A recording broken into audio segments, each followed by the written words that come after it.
बहुत बहुत धन्यवाद प्रोफेसर ललित चौहान जी। और आज का जो दिन है, साहू जी, छत्रपति साहू जी महाराज का जयंती है और वो हमारे पुरखे हैं। हमने जो सभ्यता सीखी है वो छत्रपति साहू जी महाराज से सीखी है। देश की जो सभ्यता है उसमें महात्मा फूले का बहुत बड़ा योगदान है।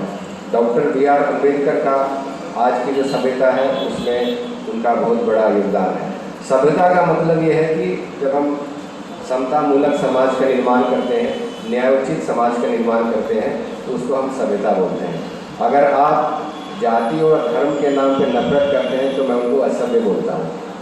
आप भी बोल सकते हैं, क्योंकि एक इंसान से कैसे नफरत कर सकता है।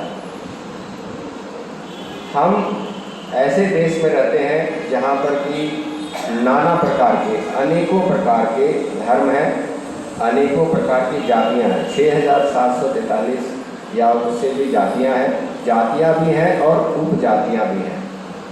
इन सब सारे लोगों को एक साथ जोड़ के रखना है। अलग अलग प्रकार के लैंग्वेज हैं, लिंग हैं, पुरुष हैं, स्त्री हैं। ये जो सारे शब्द मैं बोल रहा हूँ, लिंग, क्षेत्र, जाति, धर्म, भारत में इन सभी के नाम पे एक दूसरे से नफरत की जाती है। अगर कोई यहाँ पे बोल सकता है कि धर्म के नाम पे नफरत नहीं होती है देश में, आप गलत बोल रहे हैं, तो खड़े होकर मुझे बोल सकते हैं। जाति के नाम पे अगर आप नफरत नहीं करते हैं तो आप मुझे बोल सकते हैं कि मैं गलत बोल रहा हूँ।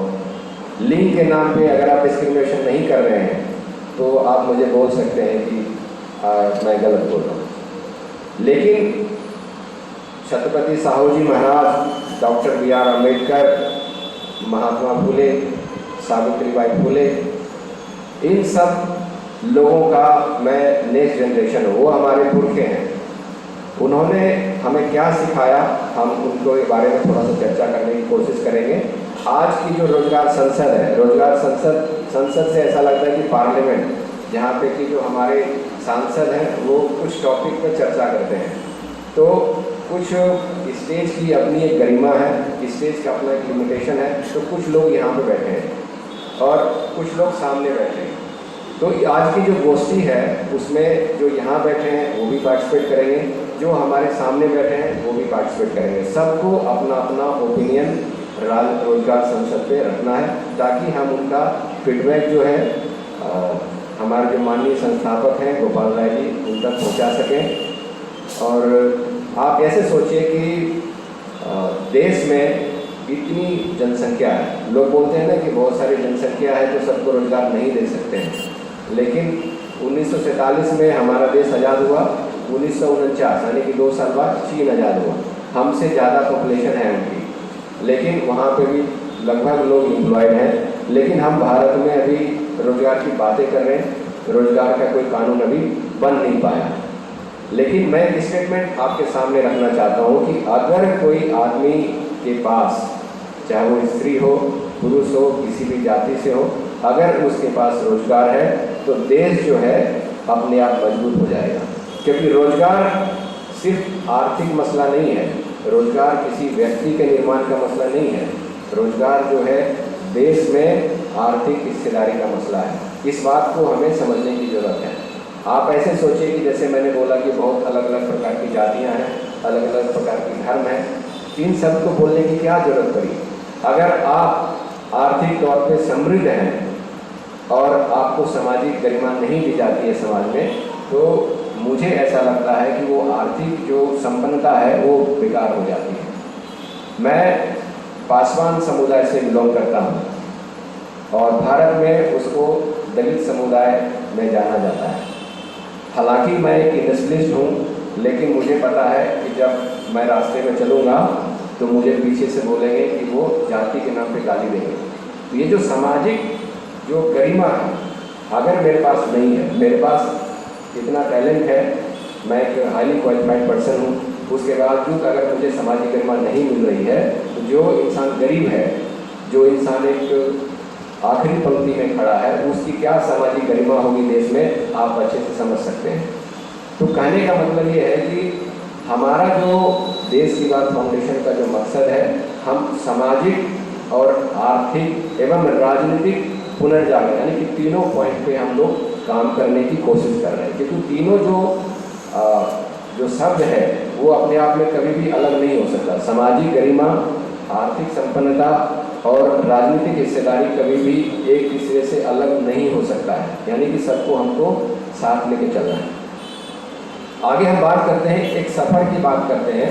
देश की बात फाउंडेशन का जो हमने शुरुआत किया 2018 में फरवरी में शुरुआत किया, उसमें हमने दिल्ली के अलग अलग विधानसभा में, अलग अलग लोकसभा में हमने उसको शुरू करने की कोशिश किया।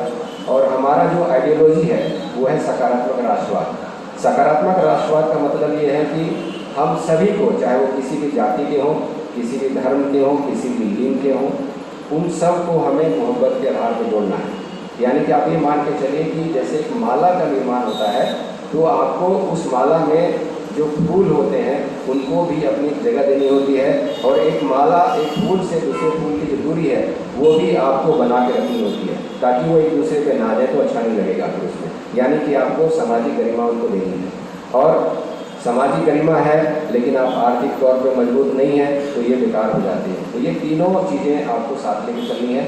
इसके लिए हमने रोजगार आंदोलन का जो है शुरुआत किया। मैं आपको बता दूं कि 2021 के अक्टूबर-नवंबर में देश के सभी राज्यों में रीजनल लेवल पे, रीजनल लेवल का मतलब ये हो कि हर स्टेट को 3 भागों में बांटा गया है, 3 रीजन में बांटा गया है। हमने रोजगार संवाद किया, हर स्टेट में 3 रोजगार संवाद किया, और वो बहुत सफल रहा। जो हमारे साथ जो युवा हैं वो साथ में आए, और अलग अलग जगह पे हमने एक बज़ क्रिएट करने की कोशिश किया, एक नैरेटिव क्रिएट करने की कोशिश किया। आप यहाँ पे जितने भी लोग हैं सभी इंडियन हैं, आप इस चीज़ को अच्छे से जानते हैं कि देश में जिस तरह से धार्मिक उन्माद क्रिएट करने की कोशिश किया जा रहा है, धार्मिक नफरत क्रिएट करने की कोशिश किया जा रहा है, और उस जगह में, उस देश में जहाँ की जनसंख्या 65% है, और अगर हम एज ब्रैकेट 40 ईयर्स का ले लेते हैं तो भारत की जनसंख्या का 75% जो पॉपुलेशन है वो यूथ है। अब सरकारी जो सरकार है, जो देश की सरकार है, वो क्या कर रही है, वो एक डिवाइसिव पॉलिसी के तहत काम कर रही है। डिवाइसिव पॉलिसी का मतलब जाति है तो जाति को तोड़ के रखेंगे, लोगों को अलग अलग करके रखेंगे। धर्म है तो धर्म को ऊंच नीच करके रखेंगे, बड़ा छोटा करके रखेंगे, जाति को छोटा ऊपर नीचे करके रखेंगे, ताकि लोग एक साथ बैठ ना पाए। अगर हमारा जो यूथ है, जो कि जिससे कि देश का निर्माण होता है, देश को अच्छे भविष्य और सुनहरा भविष्य देता है, अगर वो एक दूसरे से लड़ेंगे तो फिर तो मुश्किल हो जाएगी। देश तो फिर देश रहेगा नहीं, वो टुकड़ों में बच जाएगा। इसके लिए हमने एक नैरेटिव क्रिएट करने की कोशिश किया।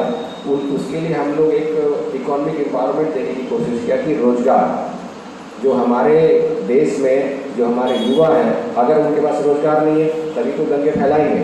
तो अगर आप उनको काम दे देंगे, काम देते हैं उनके स्किल के हिसाब से, अगर उनको रोजगार मिल जाता है तो देश जो है ऑटोमेटिकली मजबूत होता है। उनके पास परचेजिंग पावर हमारे पास है, आपके पास परचेजिंग पावर है, तो हमारा देश मजबूत होता है। तो हमने एक जो देश की जो सियासी है, जो कि वो धार्मिक उन्माद और जातिगत नफरत के तौर पे काम कर रहा है, महिलाओं को डिस्क्रिमिनेशन देके डिवाइड करने की कोशिश करता है, उनको हमने इकट्ठा करना शुरू किया। तो हमारा जो रोजगार संवाद था, जो कि अक्टूबर 2021 में हुआ, बहुत ही सफल रहा।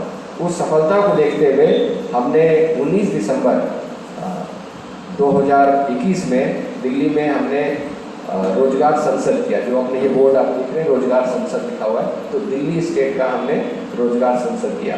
हमने उस समय जो हम उसके पहले जो रोजगार संवाद कर रहे थे वो देश की बात फाउंडेशन के बैनर तले कर रहे थे, लेकिन जो सफलता हमने देखी अलग अलग स्टेट में, तो हमने अलग अलग ऑर्गेनाइजेशन को इन्वाइट करना शुरू किया कि हमारा ये जो आइडियोलॉजी है वो सकारात्मक राष्ट्रवाद की आइडियोलॉजी है।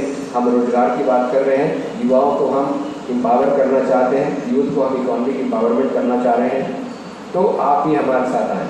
तो जो हमने 19 दिसंबर को 2021 में रोजगार संसद किया, उसमें करीब 30 से के आसपास जो है ऑर्गेनाइजेशन हमारे साथ सम्मिलित हुए, और वो जो कार्यक्रम है उसमें 4000 से ज़्यादा लोग आए। तो हमें लगा कि हमने जो काम कर रहे हैं, लोग आए, संगठन आए, तो मुझे लग रहा है कि इसको अलग अलग स्टेट में हमें करना चाहिए। तो फिर हमने फैसला लिया कि देश के अलग अलग राज्यों में हम रोजगार संसद करेंगे। जो 26 जून आज महाराष्ट्र में रोजगार संसद हो रहा है, ये आखिरी बैच है। इसके पहले हम ऑलरेडी 25 राज्यों में रोजगार संसद कर चुके हैं। तो रोजगार संसद का जो अभी हमारा मकसद है वो ये है कि इसके अलावा 16 अगस्त को दिल्ली में 16 अगस्त से लेकर 22 अगस्त तक एक आंदोलन हो रही है, जिसमें कि 200 से ज़्यादा संगठन अभी हमारे साथ जो काम कर रहे हैं, संयुक्त रोजगार आंदोलन समिति के बैनर तले जो काम कर रहे हैं, वो एक आंदोलन करेंगे। और उस आंदोलन में हम जो है गवर्नमेंट ऑफ इंडिया को, जो पीएमओ है, हम उनको एक मेमोरेंडम दे रहे हैं कि आप जो है राष्ट्रीय रोजगार नीति लागू करो। फर्स्ट ही हम करेंगे। अगर वो ऐसा नहीं होता है तो हम अगले दिन से आंदोलन वो शुरू कर देंगे। थोड़े बहुत पहले भी आंदोलन हुए हैं, अभी अग्निपथ का आंदोलन चल रहा था। मैं ये नहीं कहूँगा कि अग्निपथ का जो आंदोलन है वो नहीं होना चाहिए, वो होना चाहिए। लेकिन कुछ जगहों में, जैसे कि यूपी में, बिहार में जिस तरह से ट्रेन को जलाया गया, पुलिस थाने को जलाया गया, मुझे लग रहा है कि आंदोलन करना हमारा जो है संवैधानिक अधिकार है, लेकिन हमें जो है उसको शांतिपूर्ण तरीके से करना है। लेकिन दिल्ली में जब ये अग्निपथ पे आंदोलन हुआ, वो आंदोलन बहुत ही शांतिपूर्ण था। उसके बावजूद भी वहाँ के जो युवा के नेता थे उनको अरेस्ट किया गया। उनको अरेस्ट करके 10 घंटे से ज़्यादा जो है जेल में रखा गया, और 10 घंटे बाद भी तब छोड़ा गया जब मीडिया का हुजूम जो है अलग अलग थानों में, अलग अलग जेलों में पहुंचने लगे, तब वो हड़बड़ा के उन्होंने छोड़ दिया। नहीं तो ये तो अंदर पूरी एक समय तक डालने की कोशिश कर रहे थे। तो रोजगार जो है, हम रोजगार की बातें क्यों कर रहे थे, कुछ हम एक बार समझने की कोशिश की है कि क्या हम देश में रोजगार सबको दे सकते हैं क्या। तो आप ये सोचिए कि हमारा देश जो है एक ऐसा देश है जहाँ पर बहुत सारी नदियाँ हैं, बहुत सारा मिनरल है, रिसोर्स है, बहुत सारा माइंड पावर है। एक इंडियन जो है अमेरिका में जाके कोई चीज़ डीएनए खोज लेता है, आरएनए खोज लेता है, अलग अलग चीज़ें खोज लेता है, डिस्कवरी कर देता है ना, अलग अलग एक्सपेरिमेंट करता है, इनोवेशन करता है। तो क्या इंडिया में नहीं कर सकता है क्या? इंडिया में भी तो कर ही सकता है ना। अगर इंडियन अमेरिका में जाके कुछ कर रहा है, अच्छा कुछ कर रहा है, तो इंडिया में इंडियन तो कर ही सकता है। तो हमारे पास माइंड पावर भी है, मैन पावर भी है, हमारी जनसंख्या बहुत ज़्यादा है। तो यानी कि लेबर ओरिएंटेड अगर हम कुछ काम को शुरू करते हैं, स्किल ओरिएंटेड कुछ काम करने को शुरू करेंगे, तो यहाँ पर रोजगार जो है सभी को देना संभव है। यानी कि आप सबको रोजगार दे सकते हैं, ऐसी व्यवस्था इस भारत देश में अभी हमें है। हमें अपने माइंडसेट को पहले चेंज करने की ज़रूरत है कि क्या हम सबको रोजगार दे सकते हैं। तो हमारा जवाब ये होना चाहिए कि हम सभी को रोजगार दे सकते हैं, बस नीयत की बात होना चाहिए। चाइना ने दे दिया तो भारत नहीं दे सकता क्या? तो इसके लिए करना क्या चाहिए हमें? हमने तो बता दिया कि रोजगार की वजह से रोजगार नहीं होता तो दंगे भी होते हैं, बहुत समस्या हो रही है, लोग गरीबी की तरफ जा रहे हैं। अभी 42 करोड़ जो लोग हैं उनको 2 टाइम का खाना नहीं मिल रहा है। देश की जनसंख्या 130 करोड़ के आसपास है, उसमें से 42 करोड़ लोगों को 2 टाइम का खाना नहीं मिल रहा है। इसका मतलब हम तो कहीं तो गलत जा रहे हैं। गलत कहाँ जा रहे हैं? तो हमारे देश में कुछ ऐसे भी लोग हैं जिनके पास इतनी ज़्यादा संपत्ति है जो कि वो एशिया के नंबर 1 में आते हैं, वर्ल्ड के टॉप 5 रिचेस्ट पर्सन में आते हैं। तो यहीं पे डिस्कनेक्ट है। जो गरीबी है ना, जो 42 करोड़ लोगों को जो खाना नहीं मिल रहा है, वो उन्हीं लोगों की वजह से मिल रहा है। जो गवर्नमेंट की पॉलिसी है वो क्या कर रही है कि छोटे छोटे जो बिजनेसमैन हैं, छोटे छोटे जो बिजनेस हैं, उनको उठा के एक बड़े कॉर्पोरेट घराने को दिया जा रहा है। उसकी वजह से गरीबी और बढ़ती जाए, क्योंकि रोजगार तो क्रिएट हो नहीं पा रहा है। और भारत देश, हम लोग बचपन में सुनते आए कि कृषि प्रधान देश है। कृषि प्रधान देश में आप ये मान के चलिए कि जो लोग इंगेज हैं, यानी कि जो लोग कृषि का काम कर रहे हैं, खेती का काम कर रहे हैं, तो वो 60% लोग हैं। लेकिन जीडीपी कितनी है? वो 16% का जीडीपी है। तो क्या कमी है? कुछ तो कमी होगा कि 60% लोग काम कर रहे हैं लेकिन जीडीपी जो है 15% है। तो इसमें कमी क्या है? जैसे कि मैं अपने गांव की बात करता हूं, आप लोग भी इस बात से आप इस बात को समझ पाएंगे कि हमारे गांव में धान की खेती होती है। तो धान की खेती को करने में हमारे लोगों को, हमारे किसान के लोगों को करीब 2200-2100 के आसपास का खर्चा आता है। लेकिन जब वो मार्केट में किसान जाते हैं तो उनको 1700 रुपये मिलते हैं, 1600 मिलते हैं, कभी उनको 1200 मिलते हैं। तो ये धीरे धीरे जो किसानी का जो काम है वो नुकसान में चला जाता है और उनके खेत बिकने लगते हैं। इन चीज़ पे एक स्ट्रक्चरल काम करने की ज़रूरत है, ऐतिहासिक फैसले लेने की ज़रूरत है। और ऐसा नहीं कि हमारे पास इसका कोई तोड़ नहीं है। जो स्वामीनाथन आयोग बनी थी कांग्रेस के टाइम पे, उन्होंने कहा था कि अगर हम किसानों को दोहरा दाम देते हैं तो किसान की जो स्थिति है वो सुधर जाएगी। तो अगर हम मिनिमम सपोर्ट प्राइस अगर हम किसान को देते हैं तो रोजगार की जो 60% लोग काम कर रहे हैं वो समृद्ध हो जाएंगे, एटलीस्ट उनको जो खाना रोटी कपड़ा मकान की जो समस्या है वो नहीं होगा। इसीलिए हम ये प्रपोज करते हैं कि किसानी में एमएसपी को लागू किया जाना चाहिए।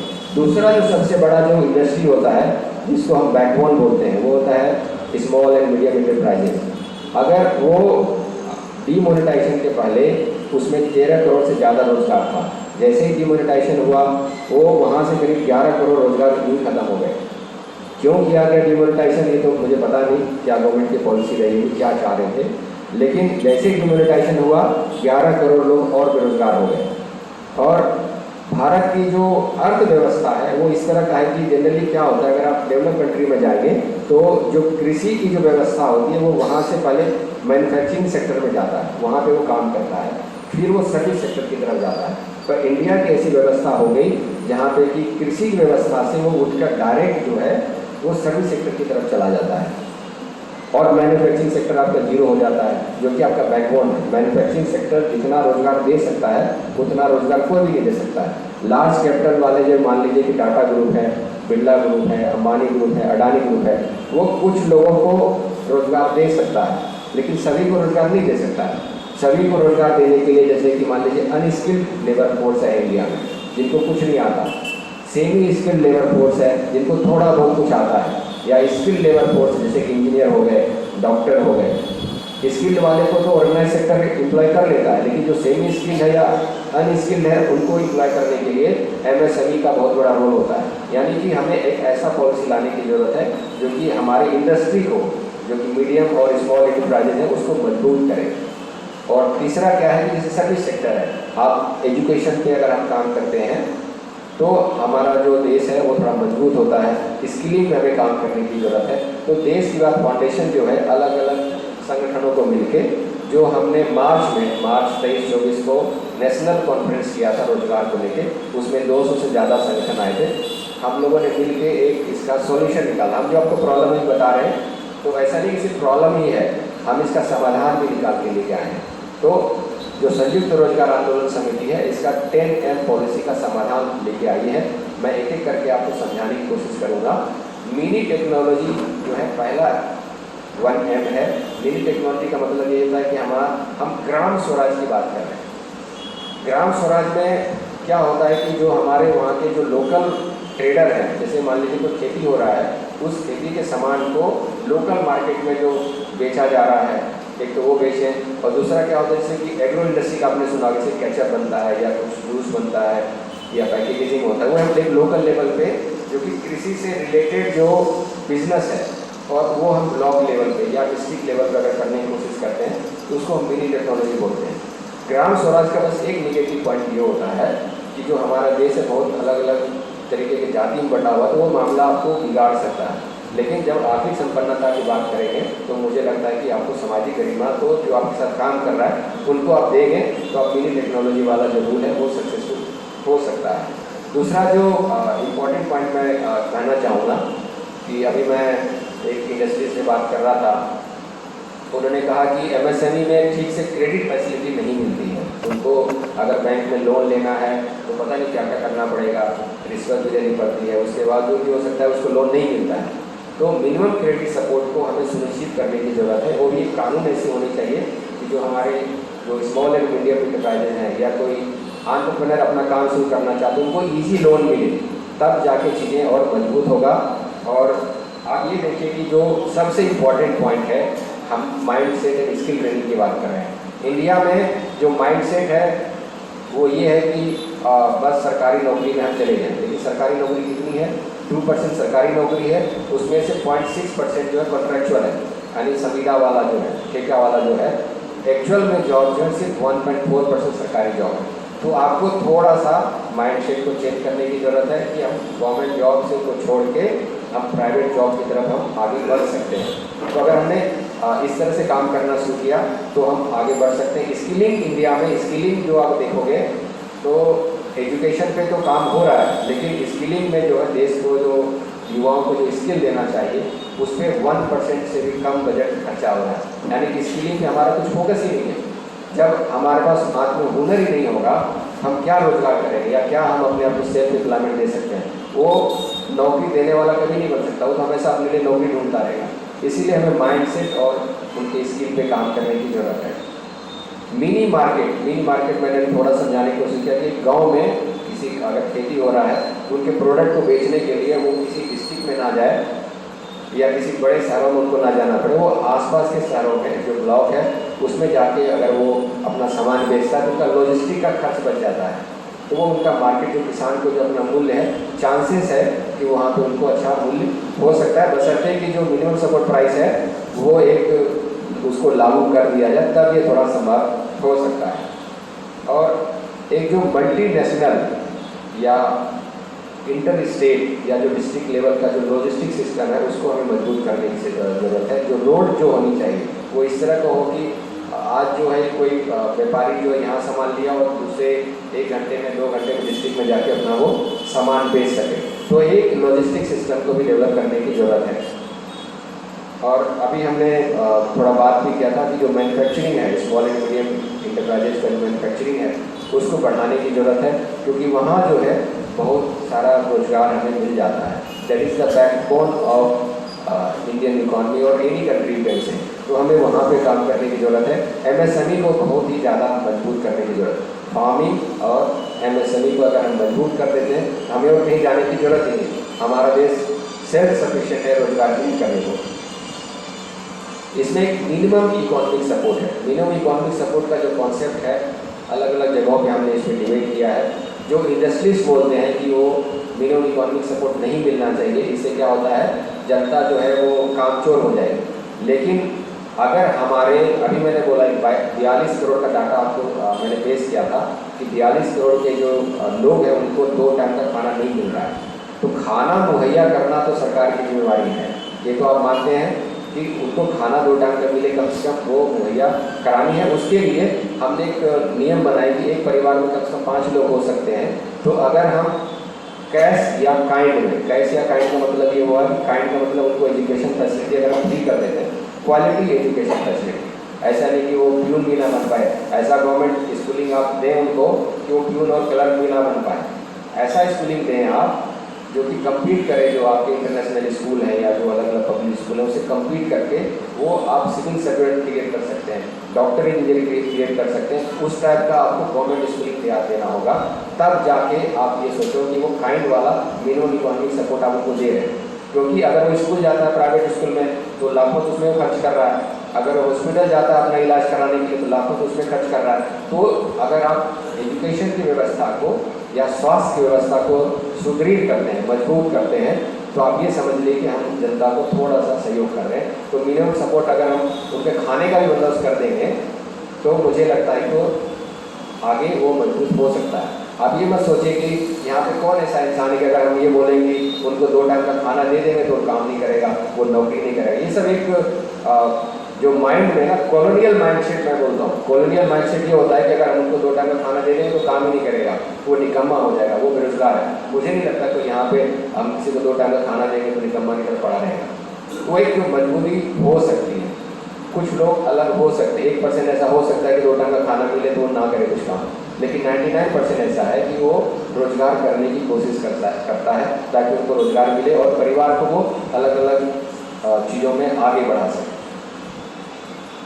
Minimum wage and social security, ये भी एक बहुत बड़ा मुद्दा होता है। जो हमारे पास जो लोग काम कर रहे हैं, जो कामगार लोग हैं, अगर हम उनको मिनिमम वेज देते हैं, जैसे कि दिल्ली में भी मिनिमम वेज लागू है, उसमें 21,000 के आसपास दिया जाता है और थोड़ा सा वो ESI और कुछ PM काट के उसको 80,000 के आसपास मिलता है।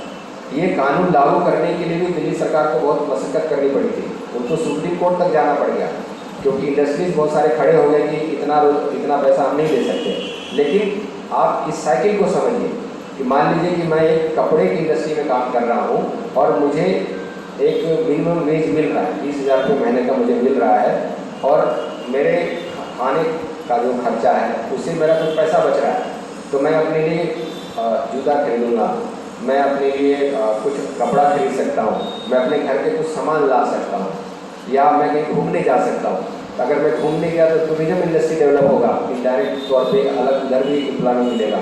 कपड़ा खरीद रहा हूँ तो कपड़ा की इंडस्ट्री डेवलप होगा, या हम जूता खरीदें तो लेदर इंडस्ट्री डेवलप होगा।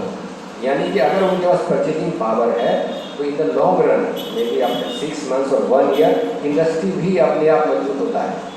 तो ये बात एक इंडस्ट्रियलिस्ट को भी समझने की ज़रूरत है कि अगर हम उनको मिनिमम वेज देते हैं तो वो घूम फिर के हमारे पास ही पैसा आएगा।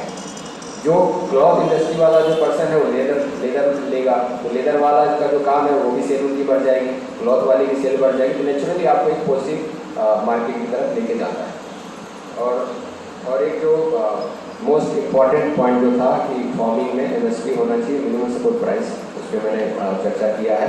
और अभी क्या है कि बहुत सारी जो इंडिया में टेक्नोलॉजी है वो बहुत ही पीछे पैदान वाला है, बहुत अंडर डेवलप टाइप का जो टेक्नोलॉजी है उस पर हमें काम की जरूरत करने की ज़रूरत है, एक मॉडर्न टेक्नोलॉजी को लाने की ज़रूरत है, ताकि काम करने का जो तरीका है उसको और थोड़ा सा अच्छा किया जा सके। इन सब मुद्दों पे जो हमारी समस्या है उसके लिए संयुक्त रोजगार आंदोलन समिति जो है ये 10M पॉलिसी लेकर आई है, ये समाधान इसका हो सकता है। पर मैं ये नहीं कह रहा हूँ कि यही एक लास्ट सॉल्यूशन है। आप जो यहाँ पे बैठे हैं वो भी आप सॉल्यूशन दे सकते हैं कि हम इस काम को ऐसे नहीं इस तरीके से भी कर सकते हैं। ये जो 10M पॉलिसी मैंने बताई ये चेंजेबल है, यानी कि हम इसको चेंज कर सकते हैं। आपका फीडबैक जब आएगा, जब यहाँ से आप लोग कुछ बात रखेंगे तो हम उनको उसके हिसाब से बदल सकते हैं। और आखिरी में मैं आप सभी लोगों को कहना चाहूँगा कि दिल्ली में 16 अगस्त से लेके 22 अगस्त तक का एक रोजगार आंदोलन निर्धारित किया गया है। वहाँ पर आप सभी आमंत्रित हैं, आपको सिर्फ वहाँ पर पहुँचना है। बाकी आपके रहने का बंदोबस्त, आपके खाने का बंदोबस्त, आपको वहाँ की जो संयुक्त रोजगार आंदोलन समिति के जो वॉलंटियर हैं, उनके जो ऑर्गेनाइजर हैं, वो सारे लोग करेंगे। तो मैं आपको फिर से कहना चाहता हूँ कि दिल्ली में 16 अगस्त से 22 अगस्त तक आप लोग आएँ और रोजगार आंदोलन को एक ऐसा कानूनी जामा पहनाएं ताकि राष्ट्रीय रोजगार नीति बन सके। हम लोग क्या मान रहे हैं कि जो हम जनता है यहाँ पे वो वोट देती है, जब वोट देती है तो सरकार बनता है, यानी कि जनता जब डिमांड करेगी और वो जनता एकजुट हो जाती है तो कानूनी जामा राष्ट्रीय रोजगार नीति को पहनाया जा सकता है। इसीलिए हम लोग सब एकजुट होकर, युवाओं को सबको एकजुट होकर राष्ट्रीय रोजगार नीति की मांग करनी चाहिए और पॉलिसी को बनवाने के लिए, पॉलिसी को कानून जमा पाने के लिए हमें मशक्कत और संघर्ष करना चाहिए। बहुत बहुत धन्यवाद।